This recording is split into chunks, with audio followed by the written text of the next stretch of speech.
Buenos días, amigos del canal. Pues nuevos tiempos, nuevos aparatos. En este caso, como lo podéis ver, se trata de una freidora por aire o air fryer que están, bueno, con el tema de la salud y de todas estas cosas, pues están poniéndose cada vez más de moda, más populares. La marca, pues no importa mucho realmente porque aplicará a todos los modelos. Como se ve, la parte exterior se me parece a otras 2 o 3 marcas que he visto por ahí.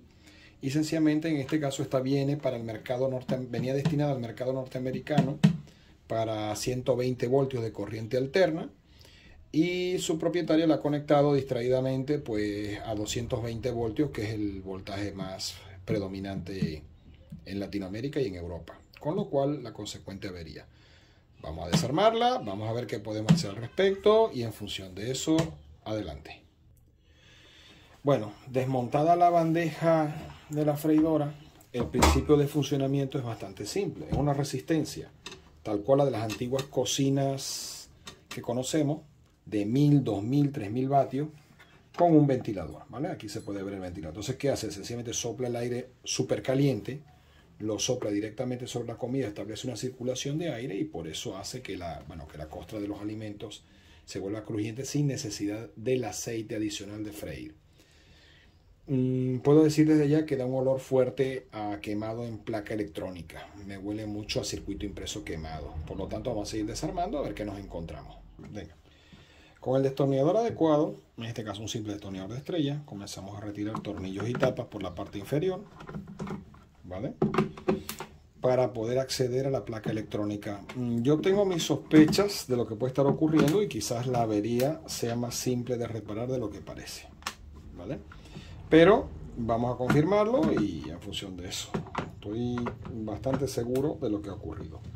Por lo que estoy viendo, pues sencillamente se trata, la placa electrónica esencialmente un termostato digital con un temporizador y por supuesto las regulaciones del caso para el soplado del motor. No tiene tampoco mayor historia. Nunca he desarmado un aparato de esto, así que vamos juntos a descubrirlo. Retirados todos los tornillos de la parte superior y aflojado el cable, porque aquí va el prensador del cable, pues procedemos a retirar la primera de las tapas que está a presión, ¿vale? Vamos a abrir la brida y vamos a separar el cable para permitir separarlo. ¿Por qué? Porque se puede apreciar a simple vista que estamos aquí.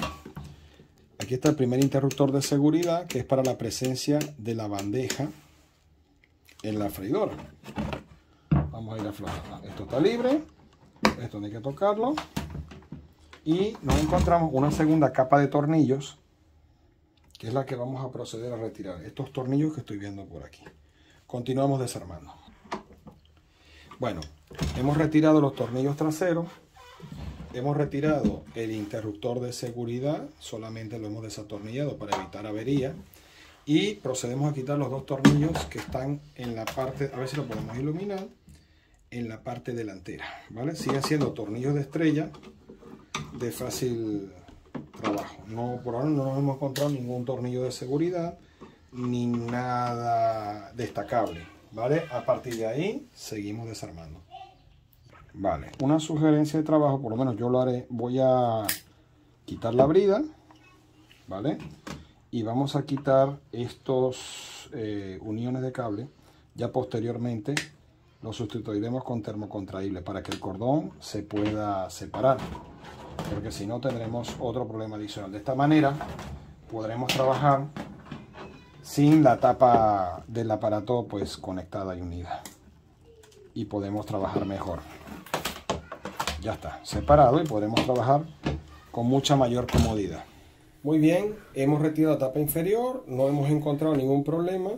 La tapa superior normalmente de esta freidora se compone de una cubierta de plástico removible que con un simple destornillador de pala plana se va haciendo presión en los puntos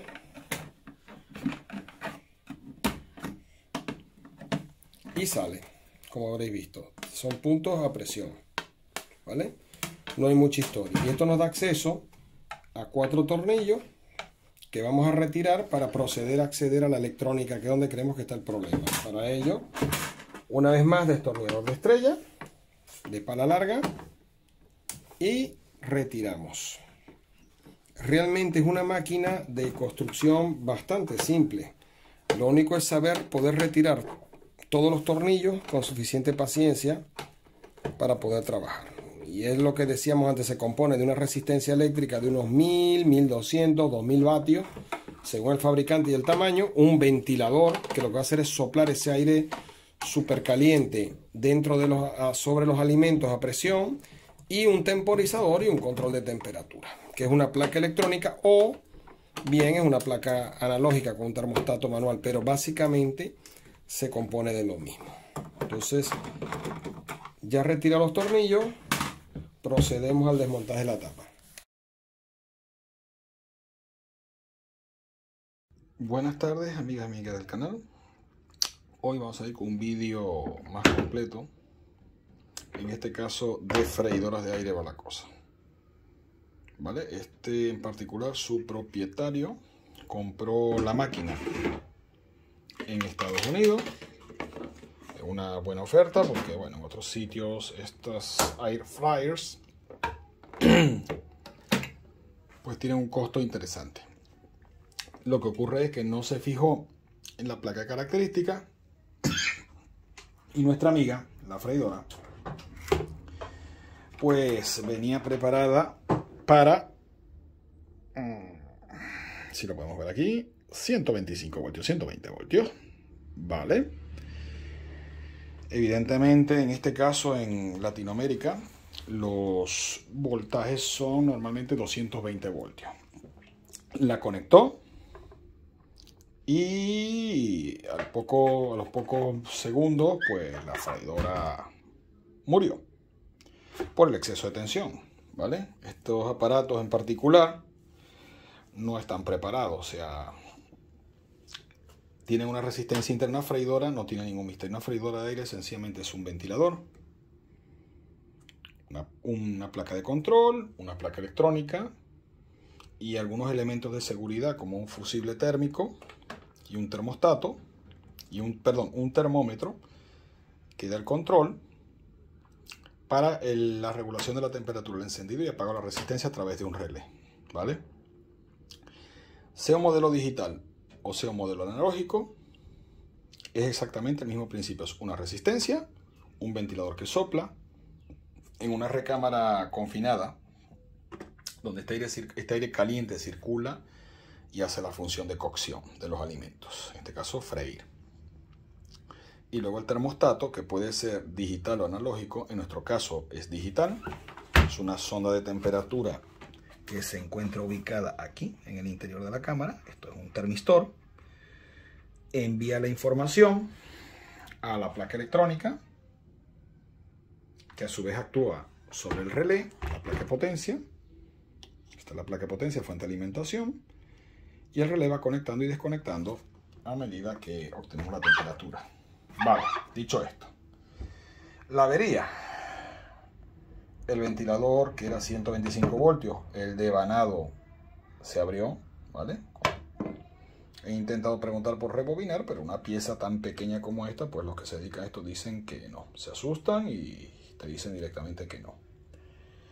Y el resistor lo he medido y aunque está en buen estado, al hacer una comparativa con otro aparato, pues la resistencia de este es muy inferior. Para hacer 125 voltios, pues es muy inferior a la de 220. Bueno, aceptamos el desafío, como te digo, es de un conocido, de un amigo. Hemos aceptado el desafío de hacer la conversión de voltaje de la freidora. Es decir, he explicado el funcionamiento, que para mí en principio era un misterio, porque esto vamos a decir que es un electrodoméstico relativamente moderno. Y visto que no es nada complicado, pues vamos a proceder a hacer.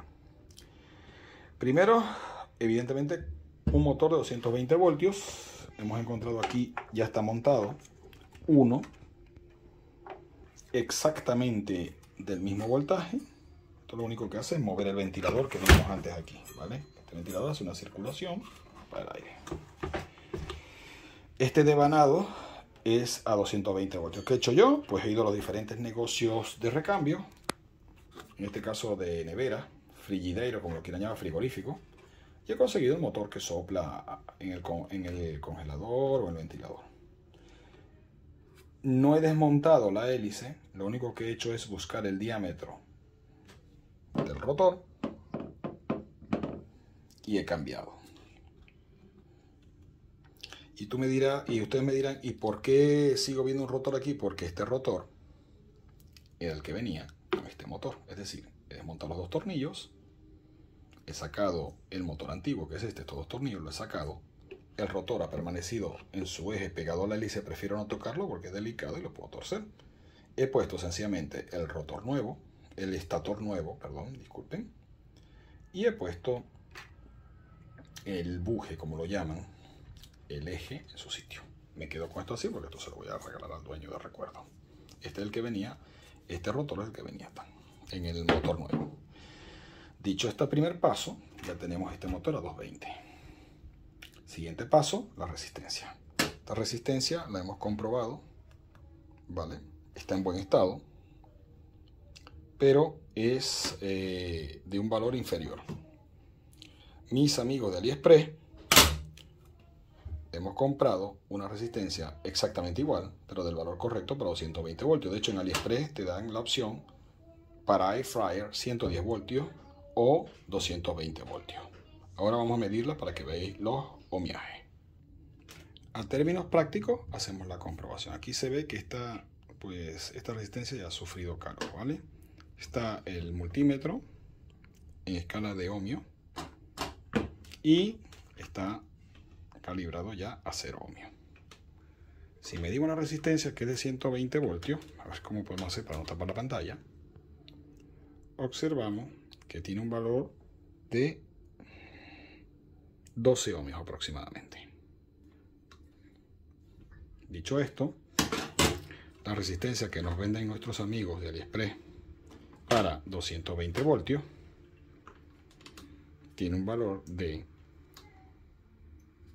si lo podemos apreciar, 30 ohmios, es decir, más del doble. Dicho esto, esta resistencia no es adecuada si vamos a hacer la conversión porque prácticamente va a absorber el doble de corriente. La resistencia que no nos vale para este caso, no sencillamente por el valor. La resistencia que viene de China es exactamente la misma, pero ya el fabricante sabe el valor que necesita para la misma. Entonces, una vez realizado esta comprobación, teniendo el recambio, motor fuera, resistencia sustituida, el último paso que tenemos que dar es en la fuente de alimentación, ¿vale? Que para nuestro caso, y disculpar porque he decidido hacer el vídeo prácticamente después de estar seguro que se podía proceder a la modificación. El único paso adicional ha sido en la placa de potencia sustituir una resistencia de un valor, si lo medimos,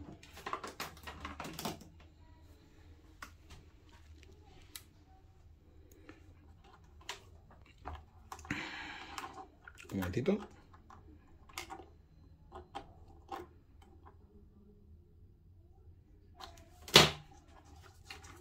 muy bien, no sé si lo podemos apreciar aquí, pero de 22 ohmios la hemos sustituido por dos resistencias de 22 ohmios.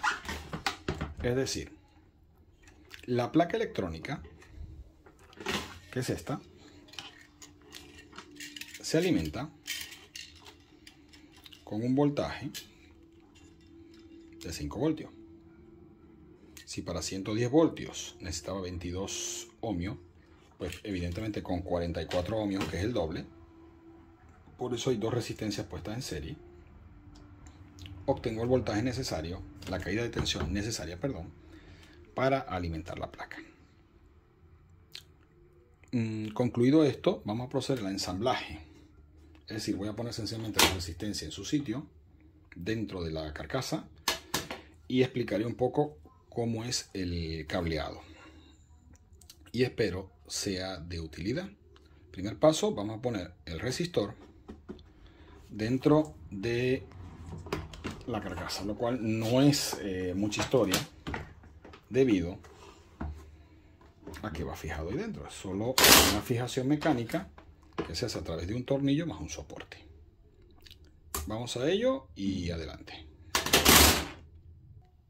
Como se puede apreciar, sencillamente son dos ranuras con dos tornillos. Entonces no tiene tampoco mucha historia.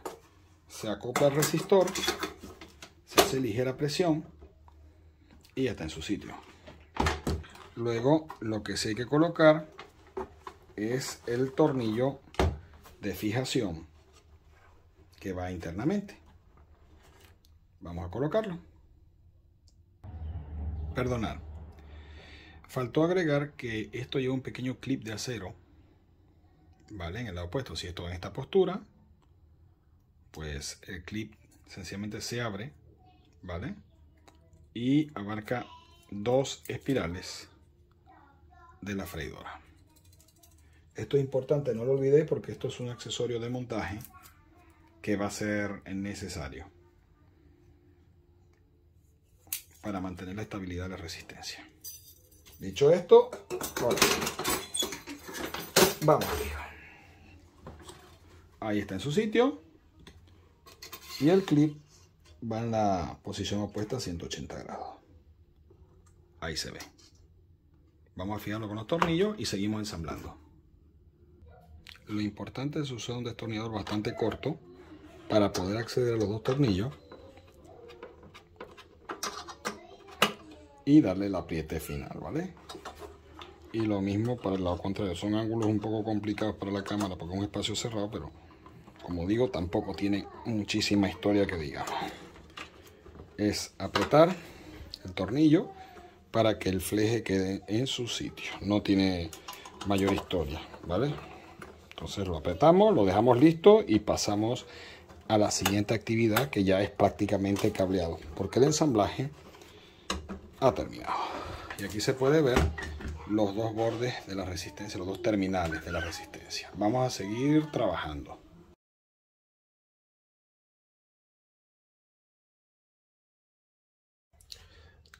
La placa electrónica, que es la que vemos aquí, ¿vale? Se coloca directamente sobre los terminales que se ven aquí. No tiene mayor secreto, ¿vale? No tiene mayor historia. Entonces se le van colocando los tornillos necesarios para que se mantenga en su postura.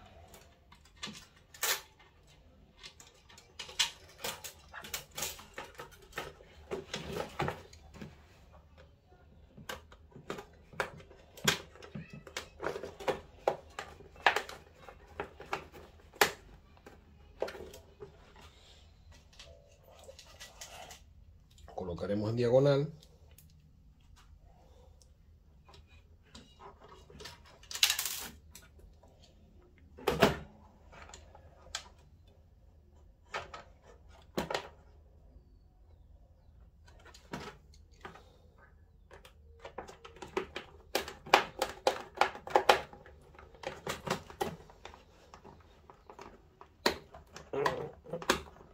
Lo vamos colocando en diagonal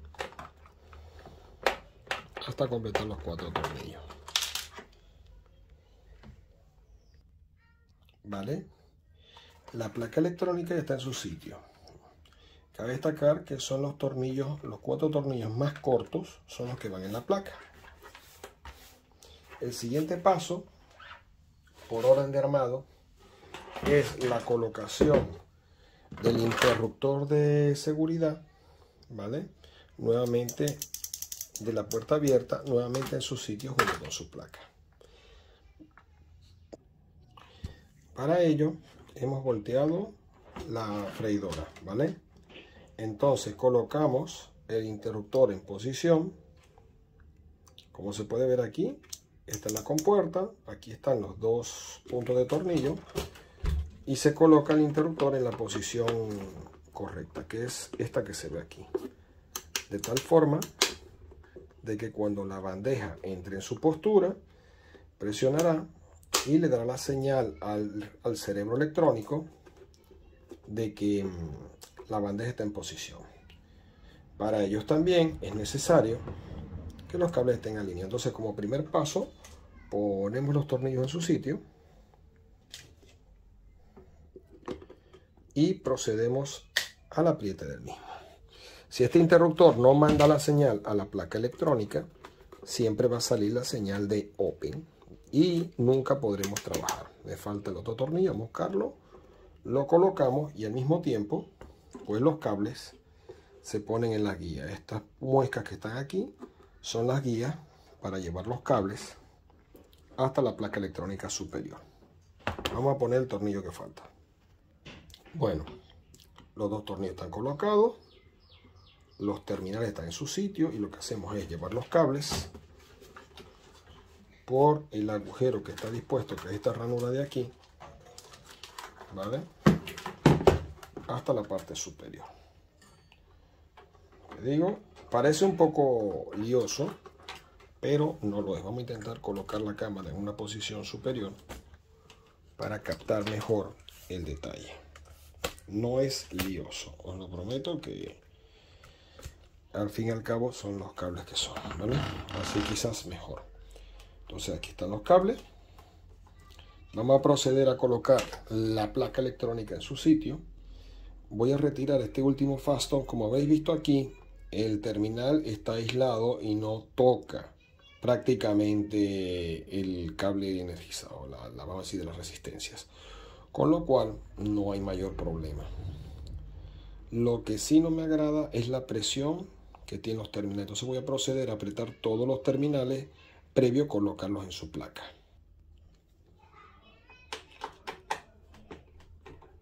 Procedemos a la fijación de la placa electrónica. Como habéis visto, las resistencias no molestan ni estorban en el sentido de la base. ¿Cómo distinguimos los tornillos? Pues los tornillos para fijar esta placa electrónica como tal tienen la cabeza un poco más amplia, ¿vale? Dados van fijados a la placa electrónica. Entonces esto queda fijado.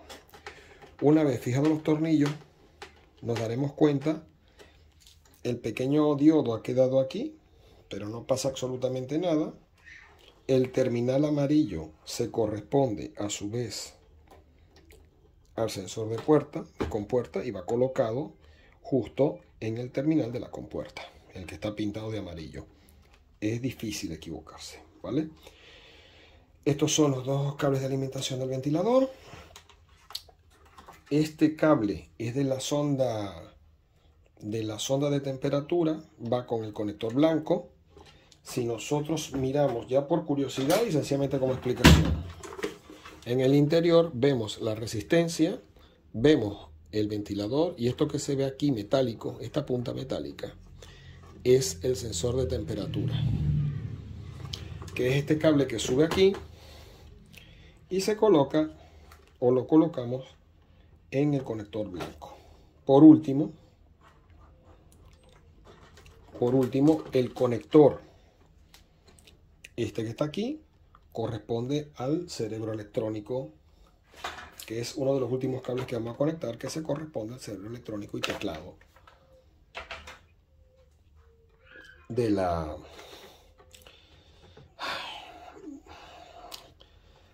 freidora, ¿vale? Seguimos conectando.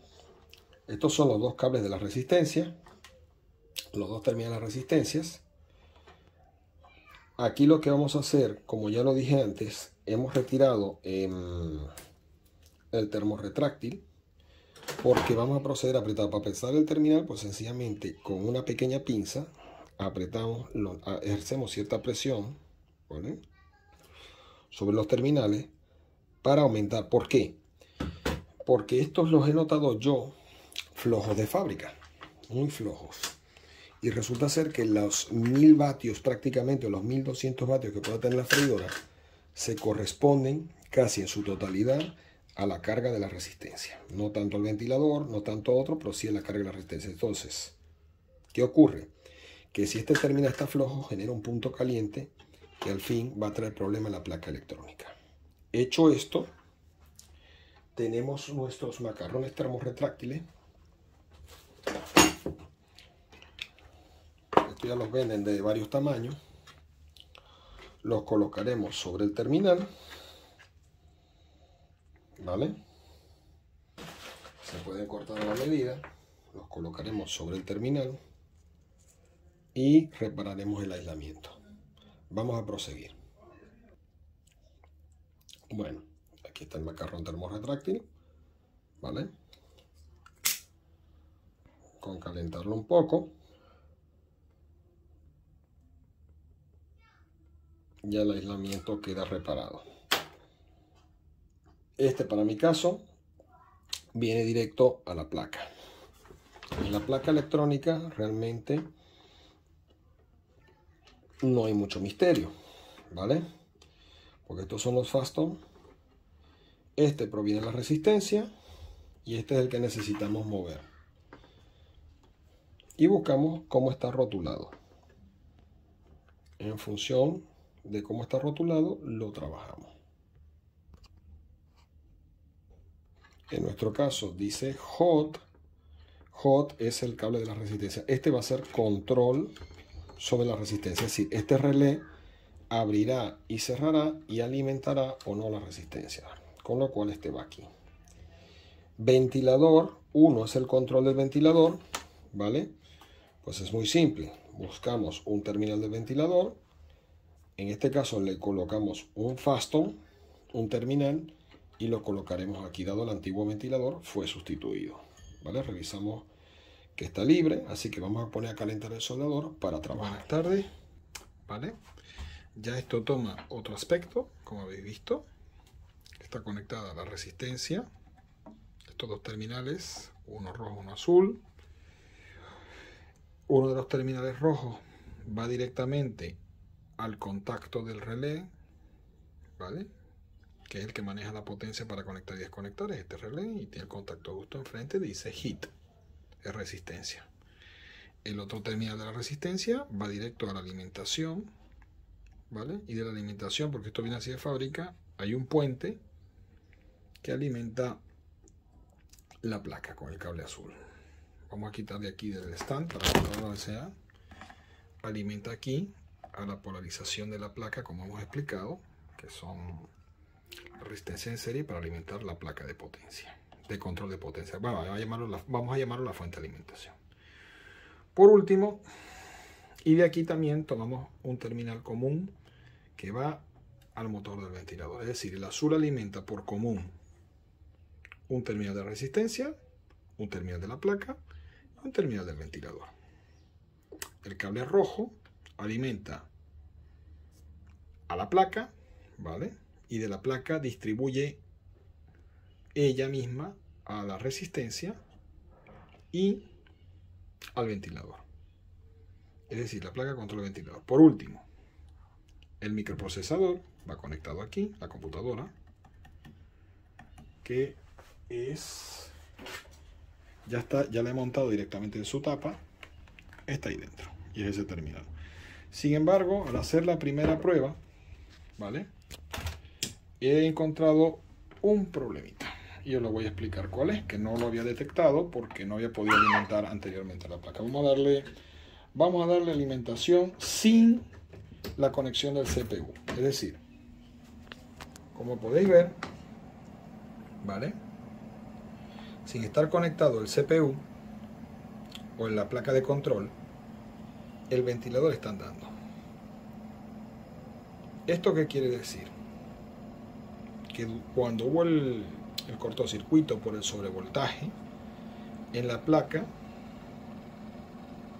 se ha averiado algún componente. En este caso, si la placa es la que controla la salida del ventilador, hay algo que ha quedado en cortocircuito y me está alimentando el ventilador sin estar el CPU.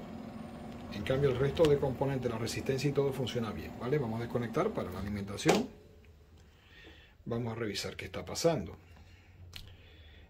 Como digo, el cable amarillo lo que es el interruptor de puerta cerrada. El otro cablecito blanco que se ve aquí es solamente la zona de temperatura. Vamos a desmontar la placa de control a ver qué nos encontramos. Muy bien, he quitado los dos tornillos de la placa de control, ¿vale? Este es el terminal que nos interesa revisar el comportamiento. Y resulta ser que está conectado, lo he estado investigando, a un TRIAC, es decir, a un interruptor electrónico, prácticamente un conmutador electrónico de montaje superficial. Lamentablemente el componente en tipo SMD en mi ciudad no lo he conseguido, pero he conseguido el mismo componente, que es en este caso este que se puede ver aquí, ¿vale? Es un BT600E.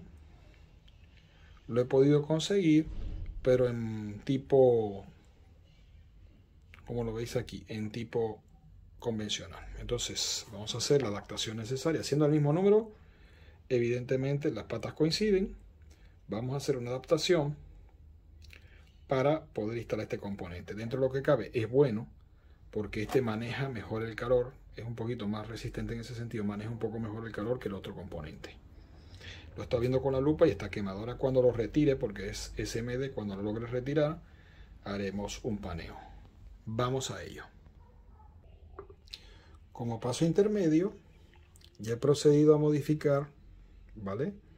Doblando las patas del componente, en este caso el triac, le he cortado la cabeza aquí, he dejado el cobre al desnudo. ¿Por qué? Porque el componente original está aquí y si no las dimensiones no me van a dar, pero creo que si lo superpongo, ¿vale?, voy a poder conectarlo. Creo que podremos resolver el problema. Ahora lo difícil va a ser sacar el componente SMD. El componente ha salido y como podéis apreciar se ha desintegrado. Esto es producto de que el propio ventilador, al entrar en cortocircuito, lo ha sobrecargado por el tema del voltaje. Bueno, vamos a proceder a cambiarlo, a cuadrarlo aquí como podamos y a verificar si tenemos suerte con el tema. Entonces el primer paso, vamos a limpiar un poco el estaño que tenemos aquí y vamos a intentar cuadrarlo de alguna manera. Me va a costar porque, como digo, el espacio es mayor, pero creo que podemos. Entonces, como primer paso, pues removemos todo lo que podemos remover de estaño, ¿vale? Todo lo que podemos remover de exceso de estaño lo removemos un poco, limpiamos y preparamos la superficie. Esto recortar más, no podemos recortar más, y busco el punto aproximado para trabajar. Vale, creo que podemos hacer algo al respecto. Vamos a mirar un poco la profundidad aquí. Vale, se me ha ocurrido otra idea.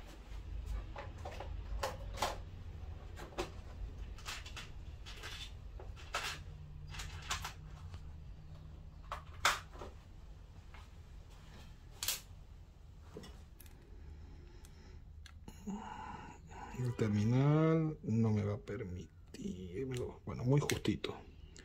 Voy a cortar y voy a intentar soldar. Queda bastante justito.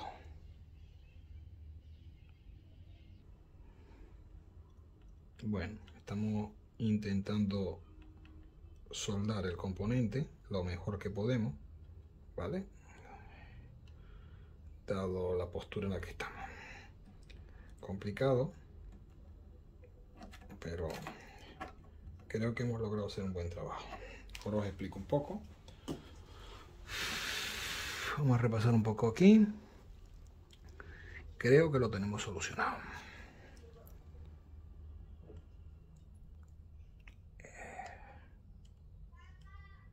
Listo. El componente ha quedado instalado, ¿vale? Es un poco más grande, pero no pasa nada, las patas coinciden y recordemos que esto está levantado. Vamos a rearmar y a ver si tuvimos éxito. Muy bien. El componente está instalado en su sitio. El cableado prácticamente no se ha tocado. Está conectado otra vez, la placa está en su sitio, como digo, son 2 tornillos. Y si energizamos de manera previa, ¿vale?, con el triac cambiado, sustituido. Pues no, o sea, si lo vemos ahora mismo, el ventilador está conectado, la alimentación está conectada evidentemente en serie al dispositivo anticortocircuito y el ventilador está apagado. Con lo cual, la única comprobación que nos queda, vamos a quitar la energía, es conectar la placa electrónica aquí. Vamos a ello y vamos a hacer la prueba final, a ver qué tal. Bueno, como último paso, hemos conectado en la placa electrónica en su conector. El ventilador ya no gira. Está conectado a 220 voltios, como ya dijimos. Y nos saluda. Arranquemos con una prueba normal. Hay que estar asegurados de que el cajón está bien cerrado. Está en Fahrenheit porque, como dijo, viene de Estados Unidos. Así que ese es el sistema. Bueno, hace un poquito de ruido. El ventilador está tocando en algún lado, pero ya vi dónde está tocando, ¿vale? Ya está solucionado. Como podéis ver, funciona.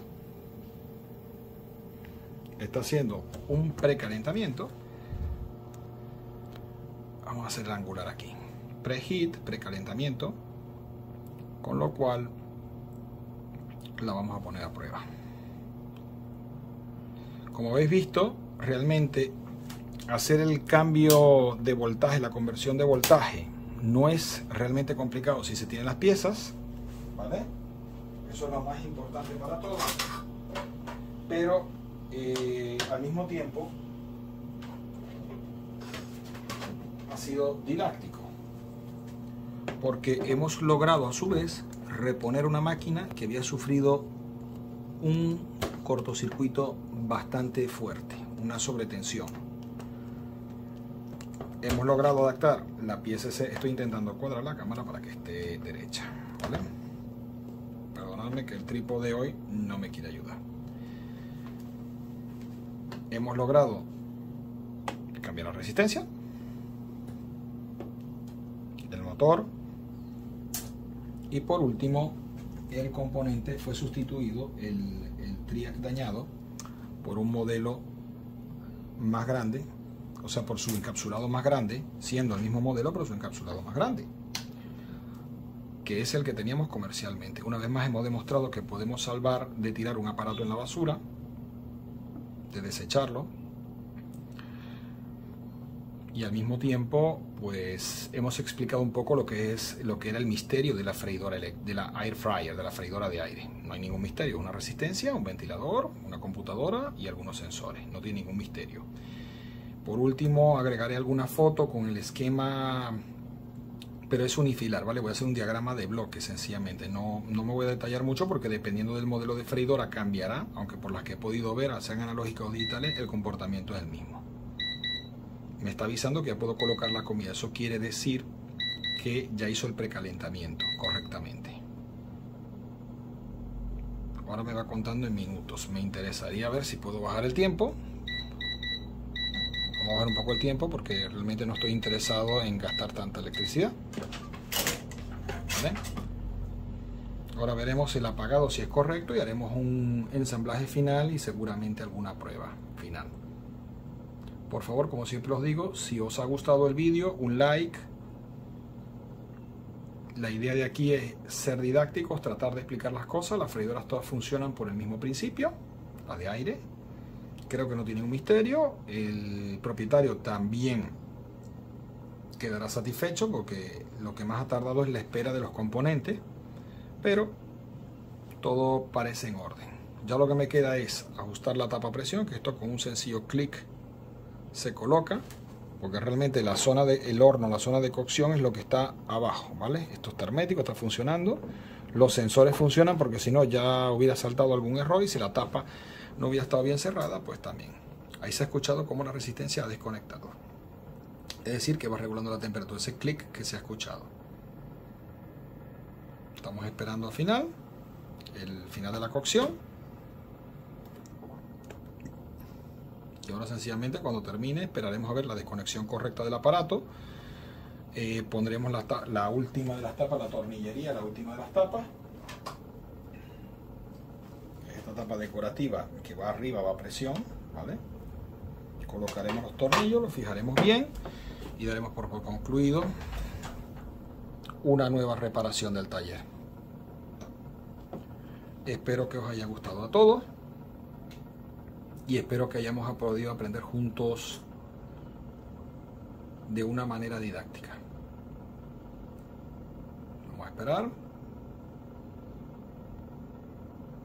Esto es lo más importante.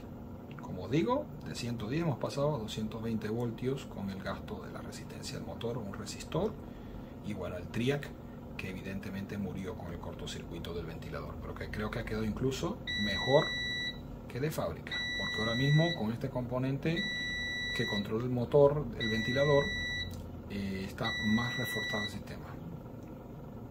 En teoría terminado. Entonces ahora apagamos. El ventilador sigue andando, ¿vale? Sencillamente por el hecho de que tiene que terminar de circular el calor. Tiene que llegar a un punto en el que el mismo se apague de manera automática. Vamos a esperar y ya ordenaremos un poquito mejor los cables también, porque esto ha sido sencillamente para una prueba. Vamos a esperar a ver si desconecta de manera autónoma el ventilador. ¿Por qué? Porque hay un calor remanente en el horno. Voy a abrir la tapa para verificar. Si hay calor, lo puedo prometer que hay calor, aunque no tengo el termómetro. Y fijarse que al abrir la tapa automáticamente desconecta el ventilador. Un momentito. Vamos a hacer un pequeño empujón. Vamos a revisar el ensamblaje final, que realmente tampoco tiene mayor historia. Es colocar el reborde a presión, porque no tiene mayor tema. Los cables están en su sitio, no se están mordiendo con nada y debemos colocar la tapa de una manera adecuada. Listo. Perfecto. Vale. Procedemos a colocar los tornillos de la tapa superior. Al momento, disculpar el ruido de fondo, pero tengo un vecino que es bastante, vamos a decir, adepto a la música en alto volumen, y poco podemos hacer en ese respecto. Y tampoco puedo controlar cuando se conecta. Colocamos los tornillos. Es 1, 2, 3, 4 de la tapa superior.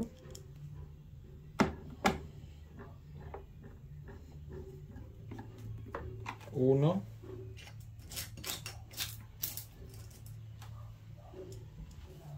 dos,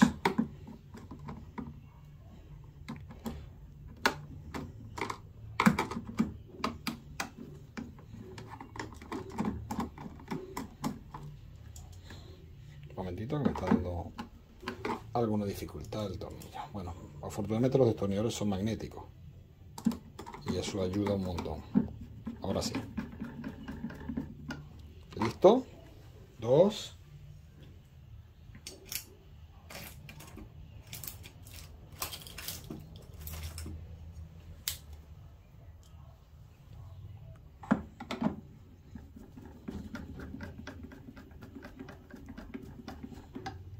Tres.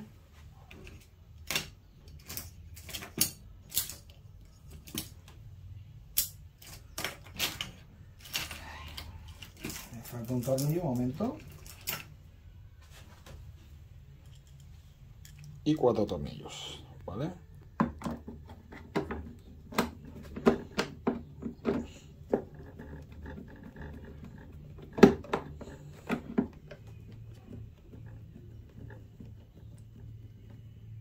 Listo. Por último la tapa, ¿vale? Lleva solo unos pestillos a presión.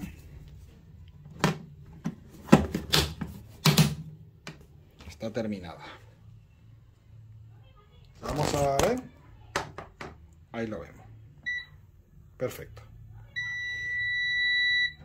Hasta la próxima.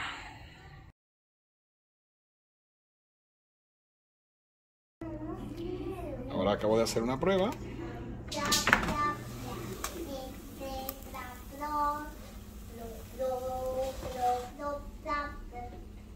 Perfecto.